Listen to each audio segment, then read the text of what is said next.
ever wondered what are the materials used in studying?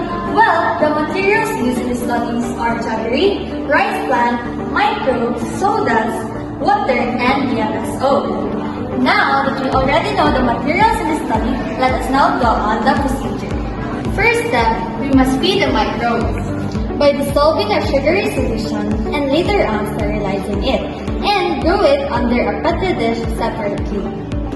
Second, we must feed the soil, prepare the landfills and the rice plant, and mix the sodas and the microbes, and spread it under the field. But remember, some fields may not get the microbes and some might get 1 or 2. Third, let's check the plant health by cutting out the leaves and soaking it under a DMSO to get the color out.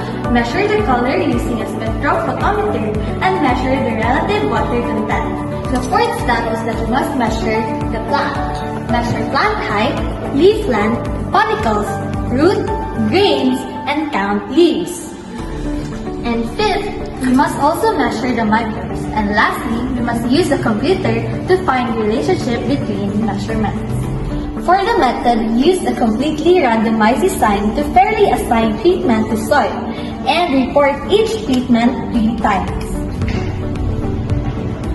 The biotechnology used in this study focuses on microbial biofertilizer, living microorganisms that naturally promote plant growth. The researchers work with 2 important microbes. First is Azotobacter coccoculum, a nitrogen-fixing bacterium that converts atmospheric nitrogen into a form that is used by plants. Serendipeta indica, a beneficial fungus that lives in plant roots, helping them absorb nutrients, retain water, and resist stress. These microbes were both applied individually and together. The results showed that the combined treatment was the most effective. Rice plants that received both microbes developed more chlorophyll, had higher water content, and stronger growth. Overall, taller plants, longer roots, more leaves, and higher grain yields. To prepare these bioinoculants, the microbes were mass cultured in a jaggery-based medium, which is a practical and low-cost method of production. This demonstrates how biotechnology can create a sustainable tool for farming. In short, the biotechnology involved here is the use of beneficial microbes as biofertilizer. By harnessing natural plant microbe partnership, farmers can boost natural plant production and reduce dependence on chemical fertilizer and move toward more eco-friendly and sustainable agriculture.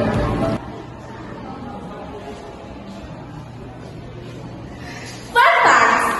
Serendipita indica, previously known as Spora indica, is a beneficial endophytic fungus that belongs to the order Sebastoniales, has been widely studied for many years. Research has shown that X indica significantly improves growth and development of various plant species under normal and stressful conditions. This fungus has been found to benefit plants such as rice, tobacco, chili, cabbage, maize, okra, and spinach, enhancing their germination rates. Serendipita indica is plant hormones that produce growth hormones such as auxins and cytokines. These help the plant to make more chlorophyll, which is important for photosynthesis. Azotobacter coccoculum from the soil nutrients, and its microbe can fix the nitrogen from the air to make it usable for the plants. It can also break down the phosphate in the soil, making it easier for the roots to absorb more nutrients. Another trivia! Did you know that Azotobacter coccoculum is a bacterium that has the ability to fix the atmospheric nitrogen? It was first discovered by Martinus Binnerink in 1901 and was the first aerobic, free-living nitrogen fixer developed. A coccoculum can be useful in nitrogen fixation in crops as a biofertilizer, fungicide, and nutrient indicator, and in bioremediation. Do you know what synergistic is? What? Synergistic Synergistic means that when two things work together, they create an effect that is greater than the sum of their individual effects. For example, we have Serendipita indica. Serendipita indica helps the roots absorb water and nutrients better. Azotobacter crococum fixes the nitrogen in the air, making it available for the plant. Separately, each microbe helps the plant to grow, but together, they create a synergistic effect, boosting water content, chlorophyll, grain yield more than either one could do alone. The advantages of the study is first the more green pigments for photosynthesis, which is the rice had more chlorophyll and carotenoids which help them to make food. The mix S. indica and A. croconum work best. Secondly, the better water retention. The leaves kept more water, helping the plants to survive drought.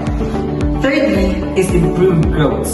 Plants grow taller, have more and longer leaves, stronger roots, and more grain heads with more grains. Lastly, the higher yields. The combined treatment produced the most rice grains and the plant biomass. One of the disadvantages and challenges is first the hard to scale up. It's not easy to keep microbes alive and effective because of fields difference, rules, and logistics. Secondly is farmer awareness. Many farmers may not easily accept or understand about bioinoculant. Lastly, environmental difference. Weather and soil variation can affect how well the microbes work. Did you know that when treated both Serendipita indica and Azotobacter crococum, rice plants becomes 100% relative water content, meaning they held water well. That means that their tissues were fully hydrated, almost like the plant version of being perfectly refreshed after drinking lots of water.